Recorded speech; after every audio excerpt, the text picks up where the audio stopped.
I would like you to introduce yourself, and don't forget to, go into detail about how you ended up to where you are today, because I think that's usually really interesting part of understanding how people got to where Well, my name is Maurice Diaz. I am the founder of IgroSoil, and I am here. Gosh, that's a long story. So I was a contractor. So I'm a big fan, Leighton. You know, your channel's actually been a big impact on my journey, and I've been doing this for 2 years. Literally, I went from never planting anything to now just elbows deep in soil microscopy, microbes, and it started by me. It was like right at the 2020 pandemic, where they literally, the day they said last day of work, no more work.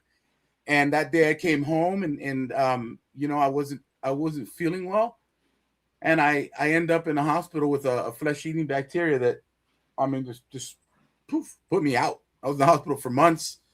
It was a very specific bacteria, Fournier's gangrene, and all I did was work before that. I was 70 hours. You know the drill. You in your construction, 70 hours a week, traveling everywhere, disconnected from life, disconnected from family, and then here I am. I survived this initial upfront blast of surgeries, about 10 of them in 20 days, and they just trying to catch that bacteria before it hit my facial wall and would have spread throughout my entire body. They had me in induced coma. What up, skunk? And what can I say, man? Probably a couple months later, you know, a big guy. Naturally, I was always a big guy, so you can imagine I lost every bit of muscle mass sitting on that bed, laying in that bed. And I came out of that thing just microbes and indigenous culture, kind of, you know. And I did hear a quote when I was in there, because, you know, family couldn't come visit, and it was Bob Marley that said some people are so poor all they have is money. And I was sitting in this hospital, family couldn't come visit me. You know, after you count all the ceiling tiles 100 times, you know, and then you name them, right? You know, then you start really, you start paying attention to what matters, man. And I thought, okay, you know, I am gonna have to get off these crazy medications, drugs, big time. You know, I mean, I had skin graft. I won't get into the details of that, but it's been a long journey.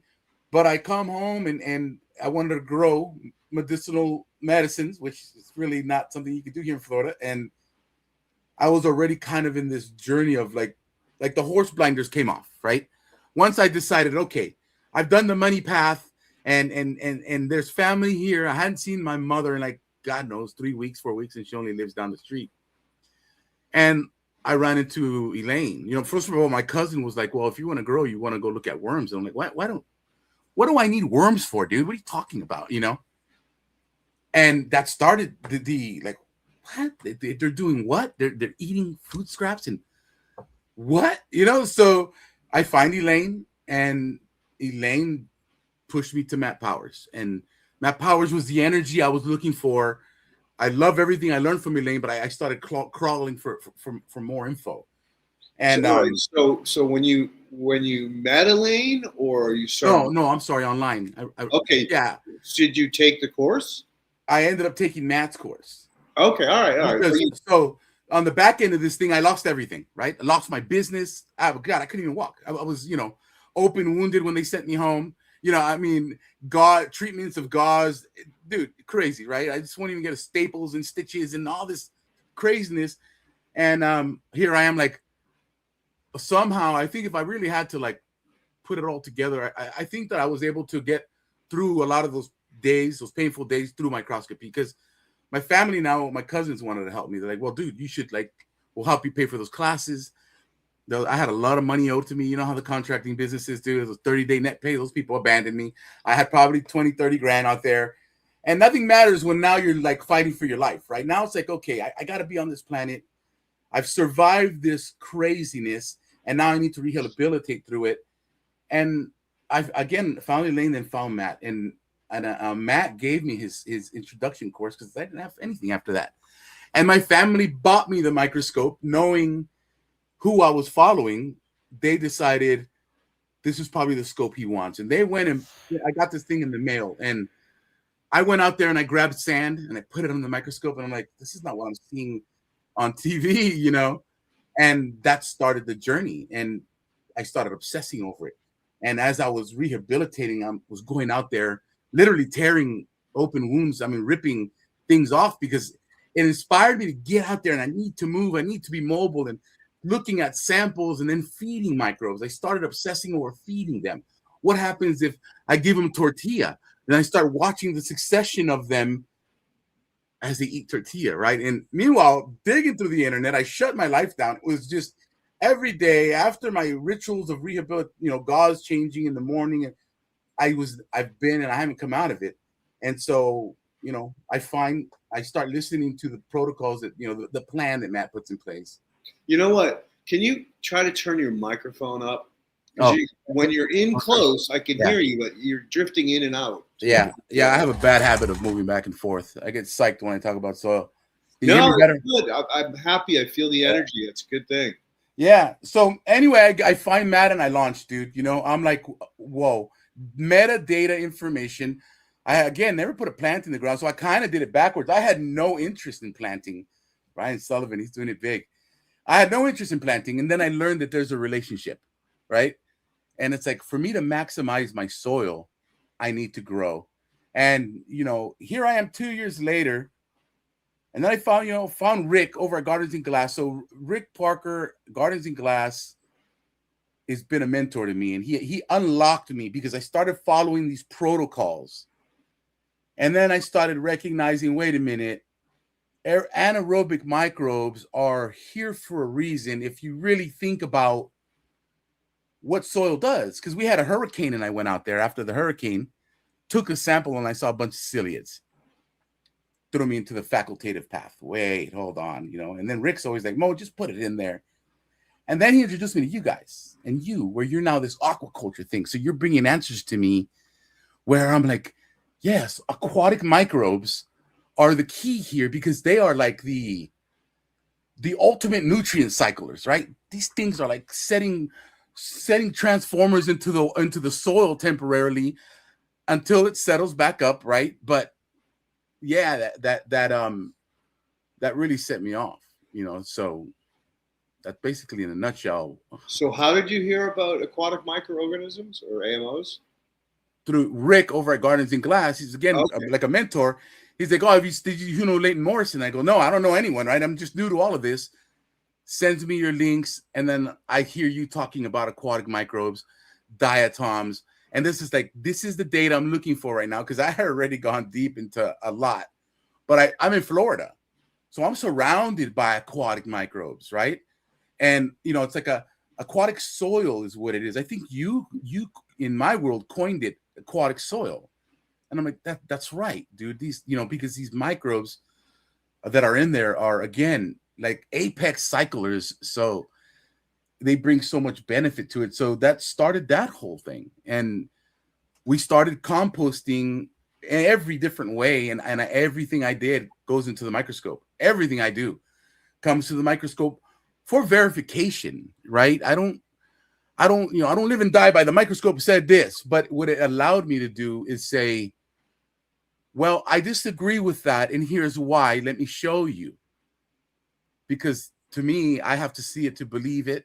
I don't have that legacy education. I don't have the experience. I'm new to all this, like a baby or a dog being set off a leash, right? And I want more. I want more. And then it became about teaching it. So now I'm like, okay, dude, how am I going to retain this information that we know a lot of this stuff to fix things? And I started teaching kids, it was this thing. Kids used to scare me, dude. And now I'm like, they're my target. Like, let's get these kids and let's show them, because if you can show them, then it's going to leave an impression, right? And that's how I am.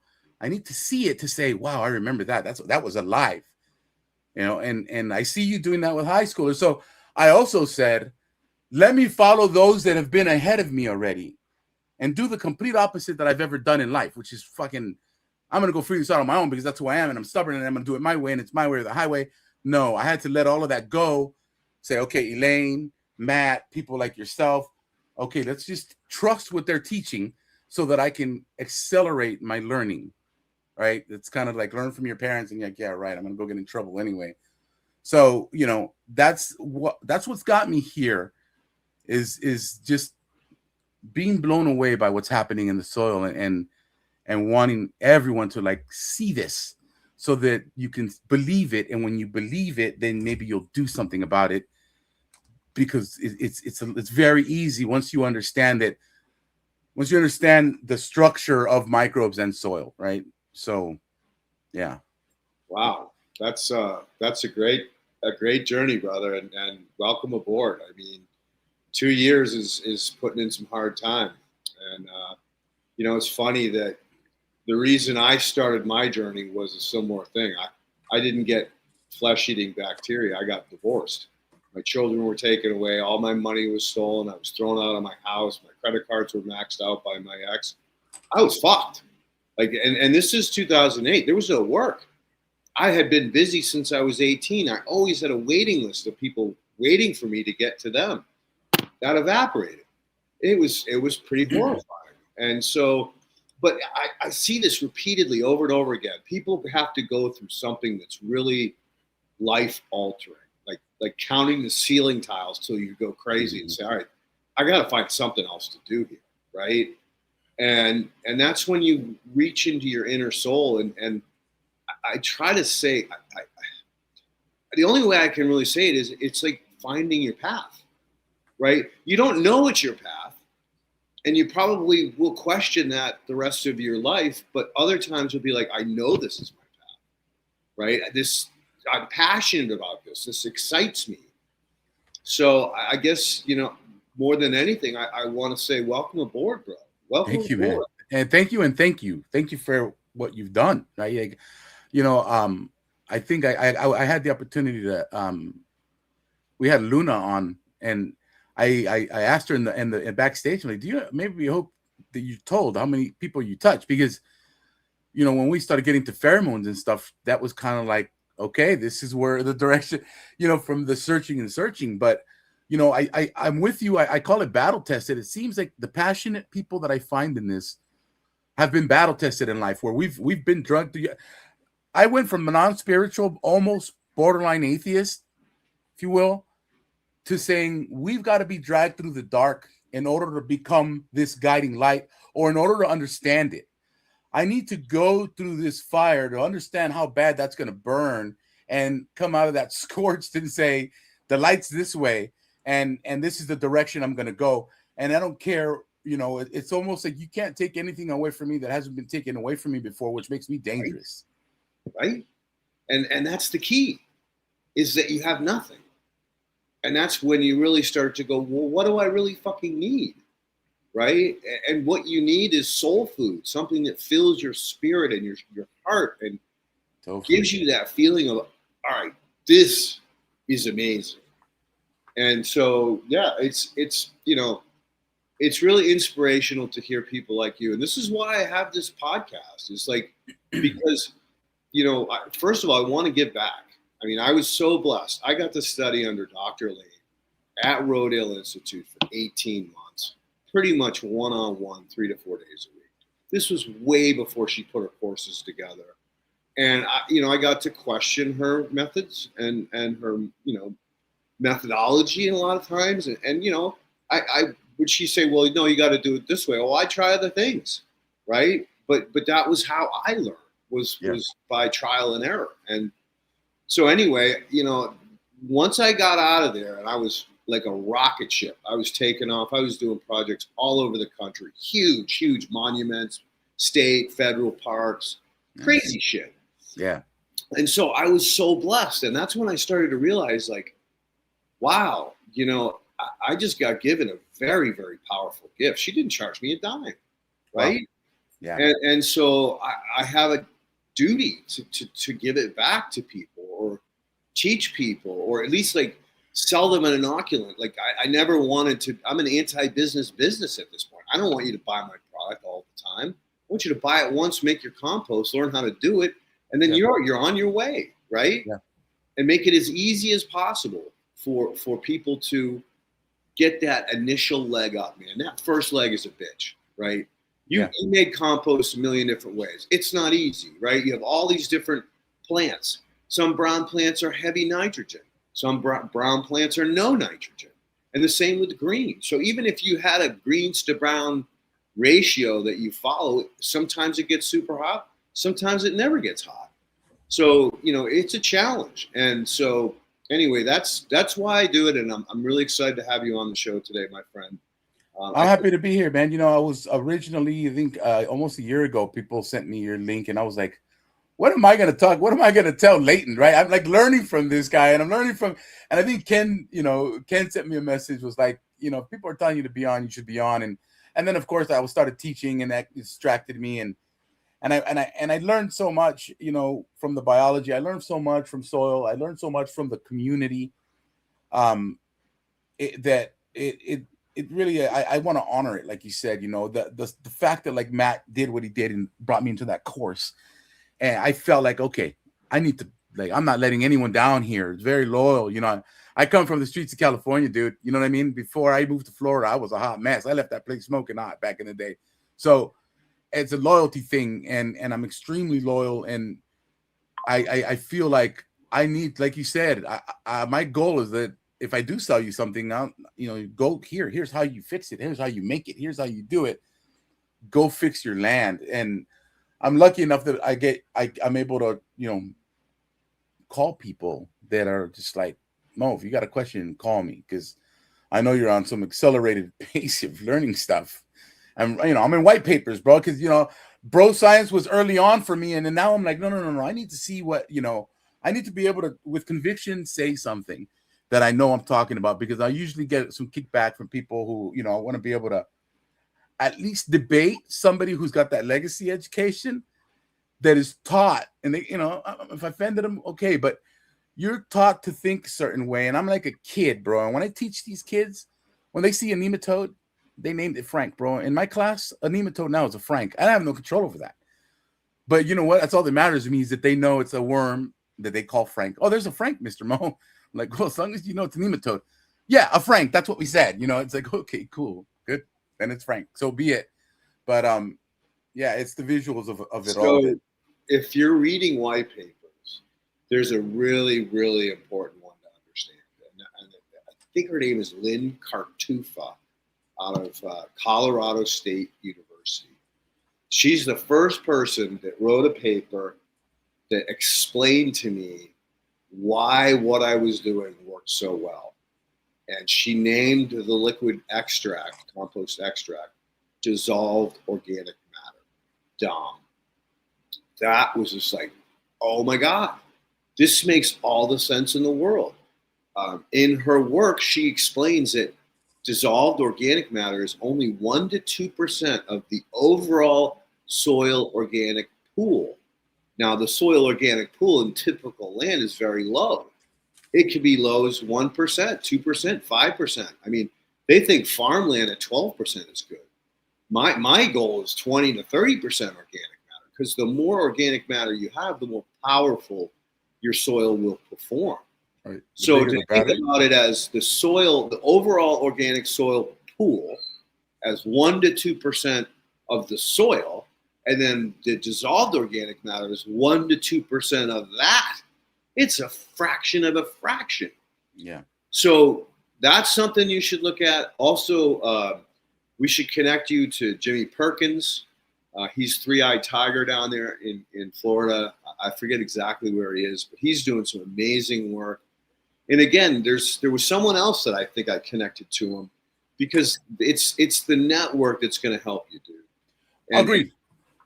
Can't do it alone, bro. And you can't. And you connected Eco Hustle. He was here a couple weeks ago. Yeah, Eco Hustle. That's right. I just sent him some purple non-sulfur bacteria. Nice. Right. So I'm like, here's some purple, here's some humate. Just cover the shipping, bro. And it's on its way, so that he can start. And he's not far from here, maybe 6 hours. But I agree with you. That's part of what I've learned. You can't do it by yourself. You're stronger in community, and if you can build that regenerative triangle around you, then you can make stronger moves, and start making a difference, because if I could say, hey, like I've connected with the soil guys out in North Carolina, hey, go speak to Jeff, man. Go speak to Adam. They're in your region. Yeah, I can send you this. Mm-hmm. But go talk to those guys, because they're going to give you a native microorganism.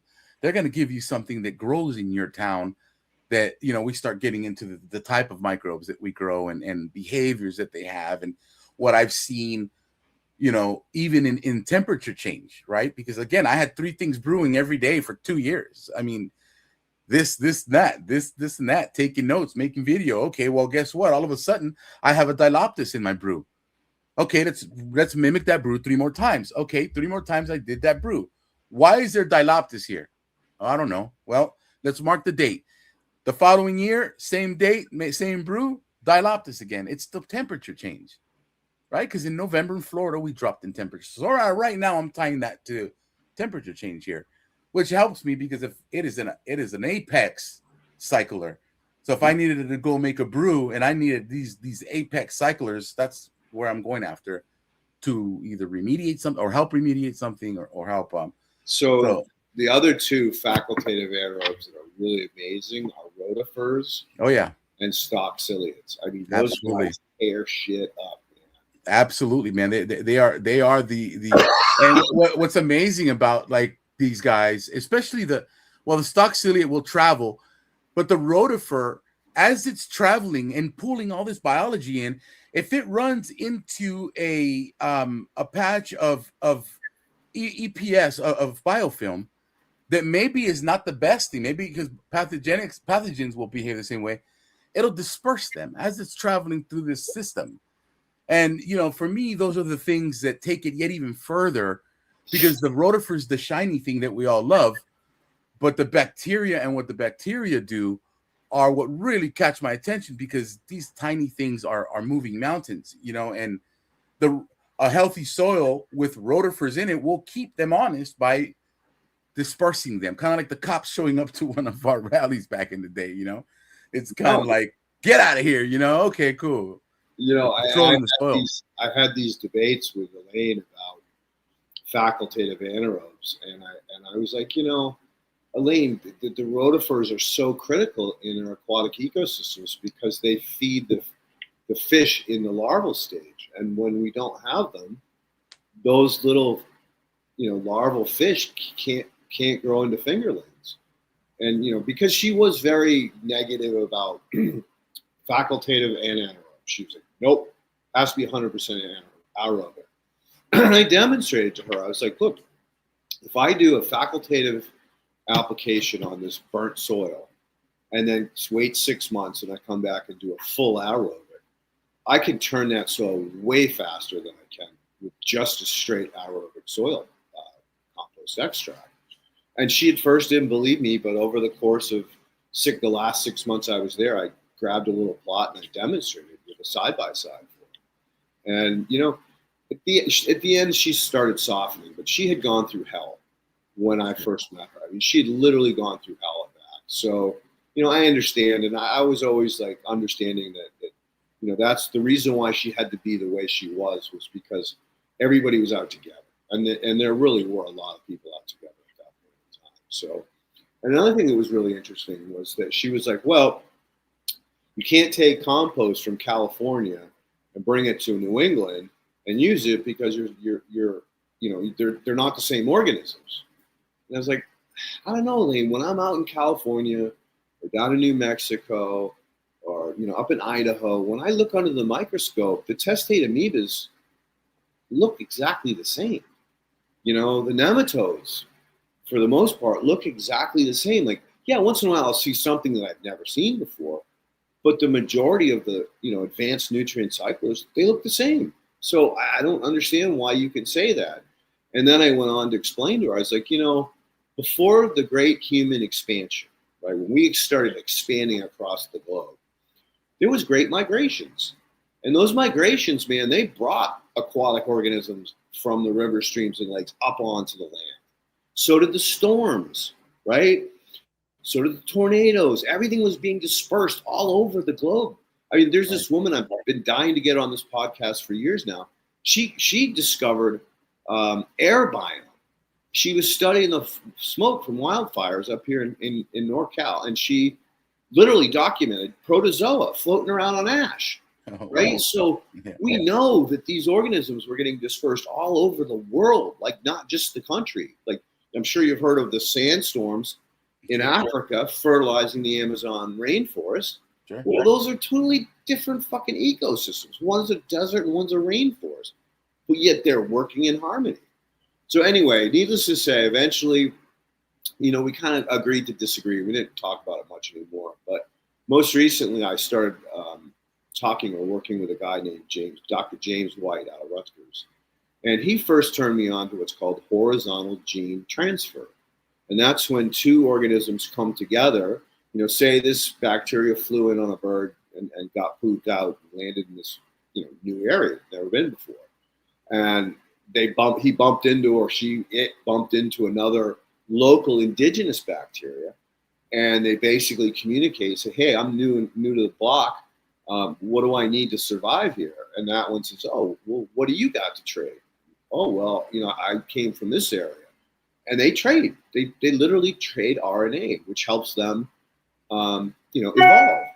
And then he gets into something called biosymbiosis. Now, this is where same situation, two different bacteria, they come together and say, you know what? You're really cool. I like you. I'm going to let you inside my outer shell. And so the one that's going in loses its outer shell and gets sucked into the cytoplasm in between the inner and outer shell of the other bacteria. And they hang out together and say, hey, you know what? I'm really digging this. Like, let's take it to the next level, right? Let's take it to home plate, man. And so it opens its inner shell, and that bacteria minus its outer shell goes inside in and hangs out with the nucleus. Eventually, it's converted into an oregano, which is an organ. And then after that, when that bacteria divides, that oregano turns into the nucleus of the new bacteria. So it's a totally different species. It's like a man and a woman having a child. But, if you've been married and you have several children, none of the children are the same, right? They're always different. They might look a little or look like each other to some degree, but they're individuals. They're not the same, spirit or soul or anything. So you really start to think about like the power of diversity. And you hear me talk about diversity, but that's the power of diversity in those situations where these two, individual bacteria can come together and literally have generation after generation after generation after generation in literally hours or days. Think about how quickly they're evolving into supporting the environment as it's changing. You got too much rain, you're not getting as much rain. You're getting too much sun. Whatever the new norm is for your microclimate, they're keeping up with that. And so, we're able to study it because of the succession of it. Like unlike a human, right? We got to live 50 years. Every 20 minutes we were reproduction. That sounds like potentially that's how ciliates and amoeba came to be, right? They used to be bacteria. Like dude, there's the latest paper on your eukaryotes. So it has now officially been agreed upon that there was two stems of life. So in the eukaryote and Agrula, Lynn Anna Agrula, I forget her name. She was the one that discovered that a bacteria took in a mitochondria, right, and then became a eukaryote, right? Correct. An advanced biology. Right. Well, now they've determined archaea did the same thing. So there were two branches of life, which is kind of explains why we have such diversity. I mean, what the fuck is giraffe? Right? Did someone get crazy and create a giraffe? Like, yeah. I mean, or a friggin' hippo? Yeah. I mean, how do they get so diverse, right? Yeah. So this kind of explains how parallel these animals could start to become very, very different in a relatively short period of time. I mean, they all came after the dinosaurs, right? So it's not a lot of time. Dinosaurs were around for millions of years, but there wasn't that many millions of years ago when when they got wiped out. It was, I don't know, hundreds of thousands. It really wasn't that long ago. No, it wasn't. And then, so that whole Luca, is it the last unknown or last known microorganism before that transition to eukaryote happened? That would be, then there would be two of them. Yeah, what's called Right. the seed of life. It's called, they call it Luca. If I were to look it up, it's last known or unknown microorganism or something, something to that effect, which was really cool. But yeah, it's happening. So, there's something that they're calling Zorbs. It's a paper I was reading. Another, I got into the these microbes gluing themselves together through sending out auto-inducers and then quorum sensing and then creating these films. And again, I was able to reference your channel because you talk about biofilms and stuff like that. But there's now these Zorbs that are happening through these microbes called flavibacterium. And so these rods stand up, and this is University of Wisconsin. There's a paper on it. I have it. I can send it. They stand up basically, and they create a donut. So I know that you know what an arcella is. It's like the shape of a donut, and they're rolling. They're mobile. So now we know that biofilms are mobile, and they're actually rolling. And as they're rolling, they're collecting other microbes. And when you start getting to cozorbs, now you're talking about we have imagery of this bacterium now in the center you have polymeric substances. You have glues in the center of this donut, and in the center of that donut it's collecting microbes, and this is happening for a total of like 17 hours before it dissipates. But even when it collects E. coli and Pseudomonas, for example, the E. coli covers the outside of the inside of that, and Pseudomonas in the center. We still don't know why. This is like a newer paper, and they just don't know why. Is it eating? What is it doing? They're mobile at the base. These bacteria are actually getting this wheel spinning in the soil as it's collecting whatever it's collecting. And I'm just like, what is this thing up to? And then it dissipates 17 hours later, right? Dude. And this is the craziness that we go learn about, that just completely intrigues me and says, whoa, I need to I need more. Right? I need to learn more. Dude, you're right at the cutting edge, man. I can't believe that you are actually talking to me about this stuff, because there's very few people I can even talk to. They think I'm insane. Like, that's awesome. Biofilms are mobile. No, biofilms are glues. Well, they are glues, but they also bond soil together. Well, how do they bond particles if they can't move, right?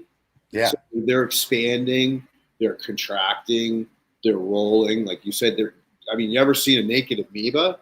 Oh yeah, I got tons of footage. Yeah, they're so cool how they just like push themselves forward.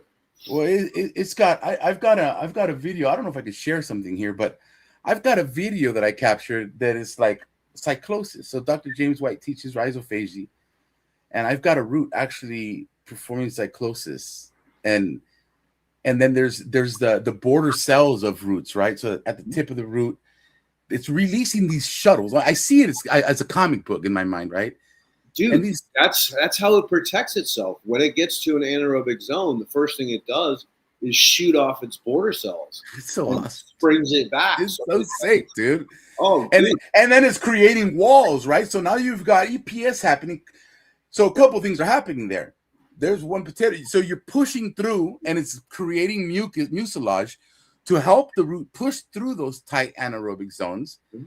And it becomes an endophyte. When those cells finally die off, fungi come and start breaking those cells down. So this whole picture is like, God, it's so next level, and it's so strategic and so intelligent that it's a rabbit hole, man. It's a rabbit hole. And so what you said was key. It's so intelligent. How could there not be a God? How could there not be an ether or a universe or something? Yep. It's just too well designed. I mean, have you seen the photography of the flagellum, the motor that drives the actual flagellate? Yeah. Oh, no, it's insane. And then the doors are open for the protons to come in, and the protons are in the... Yeah, it is like... And then it's that small, right? Or when you get into like the leaf and you get into the oxygen evolution complex and how it's taking those, it's ripping oxygen ripping electrons off of oxygen. Who does that except for a plant, right? And the amount of energy that's built up, I learned this from Nick, from Rudy Leaf, the amount of energy that's built up in order to make that happen, Right. is a lightning strike if you were to upsize that. So then it sends the electrons down this electron chain, and now it's holding these radical oxygens that are so upset that they will rip electrons out of our own DNA before it quenches it with calcium. I mean, that is like... It's the opposite of a nuclear bomb. It is the opposite of a nuclear bomb, dude. And that is like, okay, we use this tech for bombs, but how about reversing that real quick and looking at what the plant's doing with it, right? Because the plant's like, oh, here, hold my beer, bro, while I rip these electrons off of this fucking oxygen that nobody else can do. Biologically, we don't know of anyone else that can do that. And the plant's just doing it in every cell, in every leaf, millions of times, for every photon coming in. It's just... Yeah, the level of now understanding subatomic particles it's a great time to be alive, dude. I mean, as scary as the fucking world is, and let's face it, it's fucked up. Yeah. But the science side of it, dude, I've been doing this for 20 years, and it's like I'm excited to get up and find out what they've discovered now, or what I can see that I only had theory or talked to very few people about. Because again, when you're this deep down the rabbit hole, there's not a lot of people around, dude. It's not lonely. I'm not lonely, but I'm alone down there for the most part, because, again, you start talking like this and people are like, what the fuck is wrong with you? Don't you watch the football games? Like, right. No.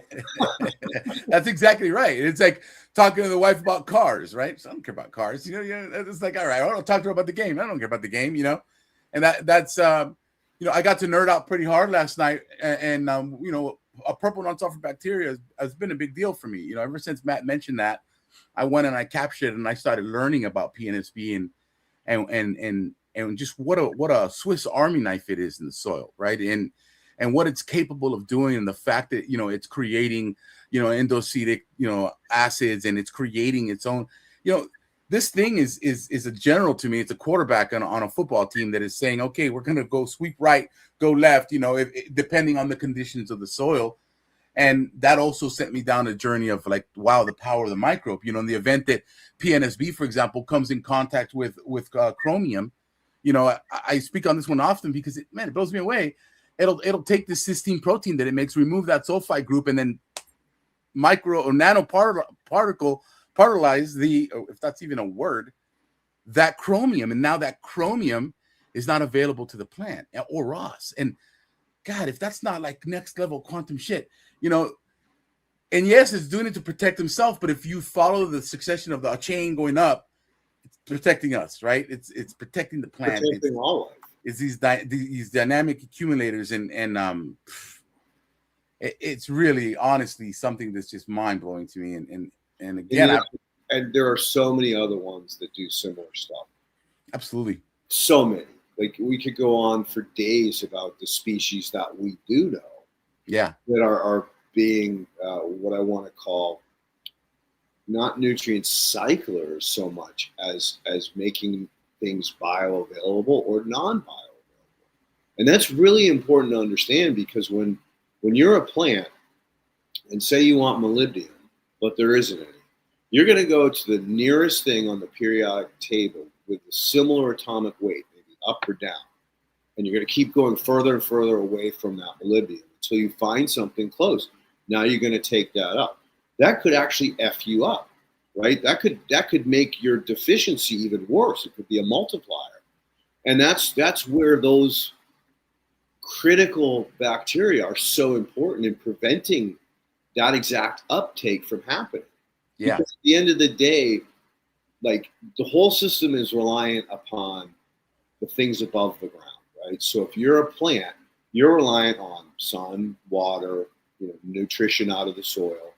And if you're not getting those things, then you become sick. And then you're subject to pests, whether it's a fungal infection or an insect invasion. And now you're consumed and you're turned back into soil, which is what's supposed to happen, because we're the only species that ever has kept our own kind alive that shouldn't probably have been kept alive. And worse yet, as you continue to do that over time, you're weakening and weakening the human race, because you're interbreeding with things that probably should have been let go, right? And the opposite is true with nature. Like nature, if you're a sick chick or a sick puppy or sick whatever, you're pushed out of the nest. You're fed to somebody else.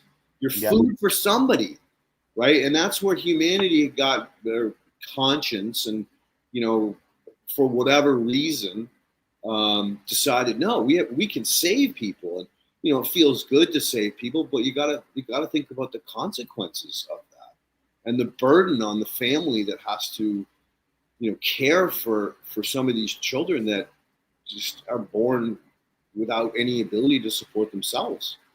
So and again, this gets really deep into religion and how people feel about these kinds of conversations, and it's drifting away from what we were talking about, but I think it's an important way to look back at what's going on and understanding that nature's perfect. Humanity is fucked up. Agreed, 100%. And the way I decided to approach this, once I had this, somebody called it an awakening, and I'm cool with that.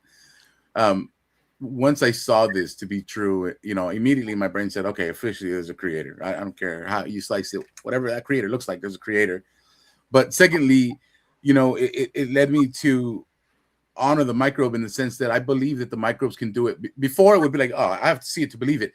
Now I trust the microbe until it's proven otherwise, because there's just things that we see in soil and under the microscope that to me is just, this is like EPS again, the glues that happen down there. This is where you get MOAM, right? It's a mineral associated organic matter. This is all happening because of the glues and because of the ions and the positives and the negatives that are taking this and turning it into this basically indestructible piece of organic matter.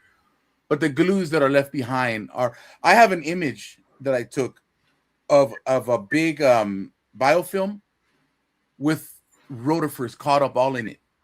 And to think that the power of the rotifer, because that is a powerhouse, that's Incredible Hulk to me, swimming through the slide, and this glue just grabs it and just all of you, right? Like, this party's over, and we're gonna lock it down here, and we're gonna set up camp here because we've got nutrients, we've got everything we need. For what, right? This is my problem, is I want to know why. And that's have you ever looked at slime molds? Not yet, dude. Not yet. Now, if you look at slime molds, that's exactly what you're witnessed. Oh man! It's basically a non-intelligent organism doing intelligent things. Wild. Do I need to say that again? No, you said a non-intelligent organism doing intelligent things, so then it makes me wonder, why is it considered non-intelligent then? Slime mold has no brain. It has no nerves. It has nothing. I mean, the definition of life is weak, to say the least. Like, they say, a virus is not alive. Well, then how can it affect a living thing? Right. How can it enter and affect and change a living cell if it truly isn't alive? It can't. Right. Well, doesn't it have RNA and DNA in it? A virus? Or am I thinking of a phage? I'm thinking of a phage. You're thinking of a phage, correct? Okay. The actual virus itself is actually critical for evolution. Right. Anytime anything gets out of line, the virus comes in and says, "Whoa, whoa, whoa! You're shut down, motherfucker. You can hang, but you're not just multiplying and taking over everything." Right. So all evolution was required or was allowed by viruses affecting good or bad things and preventing them from overrunning the diversity. And so, again, we're getting into some real deep conversations, and you have to come back on. I want you to put together a library of pictures that, that really fascinate you, or things that you want to talk about. Unfortunately, I have to bounce today at 3. and we have a few questions that I'd like to get into because that usually brings up further conversation. But I just want to tell you how much I enjoyed your company today. You really have gone in such a short period of time to such a deep level. So thank you. Kudos. Well, couldn't do it with you guys though, man. You know, they couldn't do it without this team of people who are someone's got to take the baton, right? And at some point, you know, it's time for us to run and do and deliver it with what you taught, because this backwards compatible shit shouldn't happen, right? It's like, okay, we know up to now where we're at. Let me take it from here. And, you know, people like Matt who push that science and say, you know, but like you're saying, right? Anaerobic. I did a whole piece on electrogenic microbes and how they're shooting nanowires, and one of them is hitting, you know, chloridium, Costrilla, whatever it is, and is pushing energy into this microbe while it's breaking down iron. I mean, dude, come on, in an anaerobic condition. So yeah, I appreciate you, man. All about it. And one other request: you get an external microphone. So when you Bob and me, yeah, I keep forgetting about that. I gotta get a something to talk here. Get one with you. Get a headset with you. Yeah, it's true, because I'm too fidgety. You know, I'm always ready to go. Fine, dude. It's full of energy. Yeah, I'm ready to go compost. You know. And Leighton, you're dinging like mad today. People are texting you like mad, and you've got it on your desktop where it's giving you the reminders. And you know what else threw me off, Leighton, real quick, on my YouTube channel, I had your true factor that Rick bought, and I put it under the scope, and I was like, oh, dude, diatom city, time to go get involved with more diatoms. And then it sat on my desk, and I fed it squid juice, right? Because I had gotten that product from them. And man, the explosion of biology that happened woke up the whole succession of that. Maybe I'll share that with you next time, because you had dormant nematodes that just went after it like big time. It was so cool to see. But yeah, cool. Let's see what questions we got. Okay, well, to let you know, Mo, I've got an opening in 2 weeks. So if you want to come back on in 2 weeks, you're more than welcome. We can book that after the show. But we'll go to our first question here is, good evening, guys. What is a good microscope to start off with? So there are microscopes, and I would say reach out to me or Eagle's somebody who I always have with me. There's no need to get into the $8,000 microscope. What I've learned from these guys is that a good microscope is something that you can eventually upgrade the objectives and get a trinocular microscope so that you can get the camera eventually. You know, that camera is going to be an investment, but to do the 8,000 off the bat, if I had to do it all over, I would do it differently. And let's just say that I would have, you know, well, my family gave me mine, but you know, I would have, you know, there's a good starting point where you just want to make sure that the objectives are going to be the big part of that, because the objectives is giving you the quality, and then the camera is going to give you the quality of capturing that. So there are microscopes out there that are, you know, like the oh God, I don't want to mislabel it, but it's an old school one. Yeah, you know, I agree with you. I would recommend you stay under $500 for your initial microscope. Yep. Then as you upgrade, you can take that one with you out to the field. Yeah, or you can upgrade that one if you get the right microscope. Like, you know, there are parts that are upgradable to a lot of these. Like the Olympus makes a wonderful old school microscope that's still some of the best imagery I've seen. You know, as far as, you know, a normal bright field. We're not talking about the $10,000, $15,000, $20,000 microscopes. So, and feel free to reach out. You know, I'm on every platform, and I can get you in the right direction where you're not breaking the bank, because I think it's more important that you can just look and at least get started understanding what you're looking at. And make sure that you understand how to set it up. I mean, most people don't realize that it's very important to figure out how to get the balance on the stage so it's at the right height, so that when you start, you're off to the races. Yep. So you definitely reach out to a guy like Mo or me on Instagram so that we can give you the basic instructions on how to set it up preliminarily, and then you never have to set it up again unless you're traveling. Then you can knock things out of settings. And I'll throw up Mo's Instagram. And Leighton, where's your Instagram? We got your website. There it is. And that's Leighton's Instagram, guys. And I know, Leighton, when we first started this, you know, 4 years ago, you were mentioning the Swift microscope as an economical microscope as well. Yep. And there are actually some new brands coming out as well. So again, just don't blow the company. Just No get need to. comfortable with a affordable unit, and then you can upgrade. Yep. So our next question from Dirt Right. I wonder if amoeba perform biosymbiosis. Yes, absolutely. All of them. Have you ever seen a kissing nematoid? Yeah, it's the most beautiful thing you'll ever see in your life. They are kissing. What do you think they're doing? They're transferring RNA back and forth between the two. I've seen that and didn't know what I was looking at. I mean, we knew there were two nematodes. We just called it the protus kiss. We're like, what are they doing? Are they stuck together? Or? Hey, they're Frenching. What do you think French kiss? What do you think French kissing does? Yeah.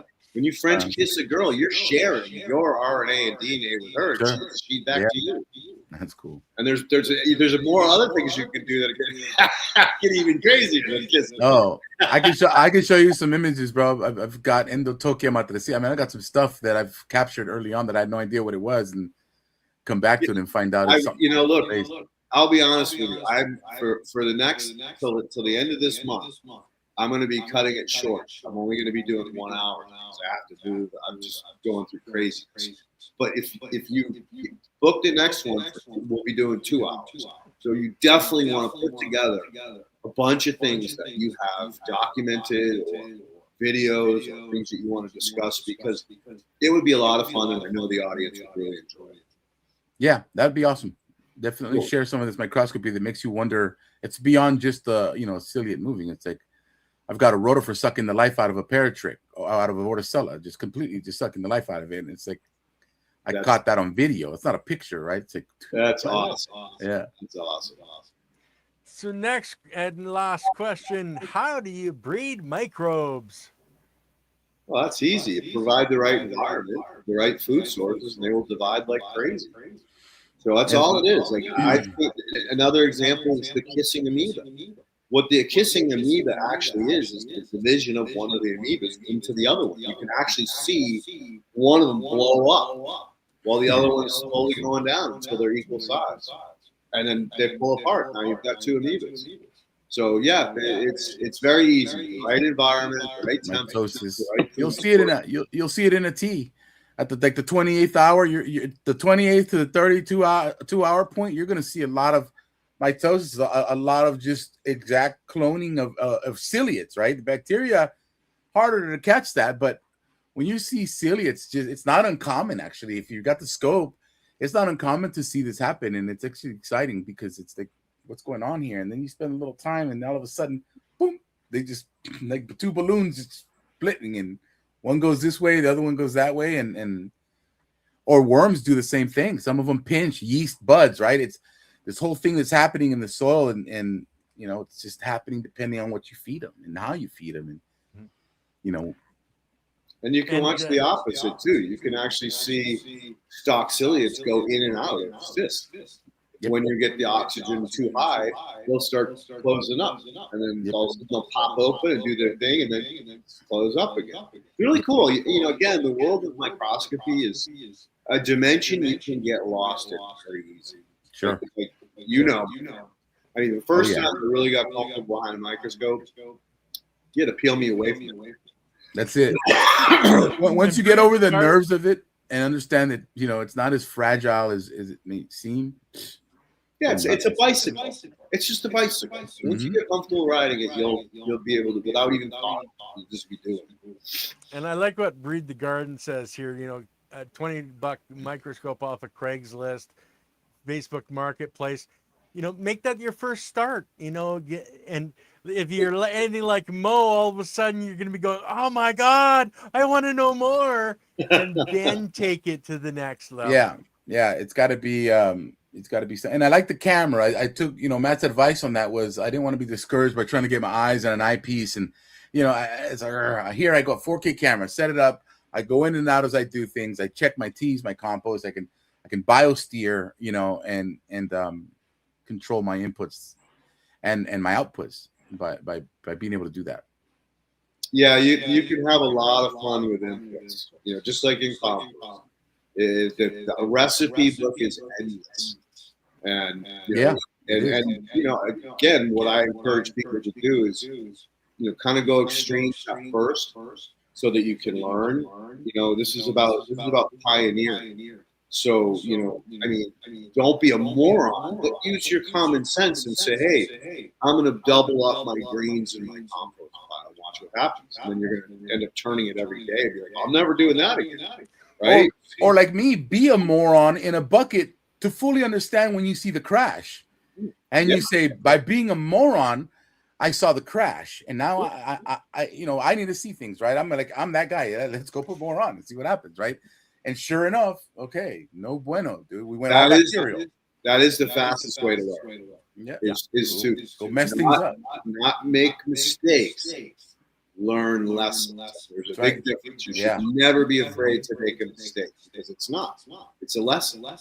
It's giving you it's building a roadmap. Like they say, 3 points on a graph paper. Now you know where things are going. Whether they're going down or they're going up. So first 3 experiments to help you learn which way to go. I've always been that guy. Don't touch the fire. And I'm like, well, damn it. Don't touch the fire, right? Like, dude, trust me, it's gonna burn, bro. That's even as a kid. Apparently that's the story. Well, listen, I want to really thank you. It was great to meet you, Mom. Really looking forward to having more of these conversations. You're a great guy. Welcome to the journey. You're turned with the torch, bro, man. Run as hard and fast as you can. We got to, man. Well, thanks for being there and accessible. Of course. Without people like you, I'm digging harder, deeper, and it may become discouraging, but it's kind of like I'll drop a word for you that I heard you mention and walk away from it. Tartarian. I was like, I had already heard of that from a barber, and then say that again. What was the word? Tartarian. See, look at his face there. That's a whole episode. It goes back to everything we were taught was lies. It really is, and it's sad, but that's just where we are in evolution as the human race. But a lot of people are scared to even mention that word, right? But anyway, I think I had to end up in Rumble or something to even find any kind of information, and I was like, all right, I'm not ready for that yet. And then that was like a year and a half ago or something like that. So hey, the Great Wall of China has the defenses on the Chinese side. Who built it? Was it the Chinese? Yeah. They were trying to keep the Chinese out. Yeah. Look at ancient maps and you'll see Tartaria. It's what I saw. Yeah. I went a little bit there and I was like, oh shit, let me get out. Evacuate. Another rabbit hole. Appreciate you, man. Thank you so much for all the hard work you do behind the scenes. I really appreciate it. And I know that the audience appreciates the work you do as well. So thank you. Appreciate it. Thank you, Dave. And tomorrow, guys, I have Jeff Hammond on. He's a quantum biologist. So we're going to get into that tomorrow. And he's on with Leighton next Monday as well. So you guys are going to want to check that out. But guys, have a great day. If you have a chance, like, subscribe, share, join the channel, become a defender of the biology. Anything you can donate helps out greatly to keep us going every month. So peace out, everybody. We will see you on tomorrow with Tim Hammond.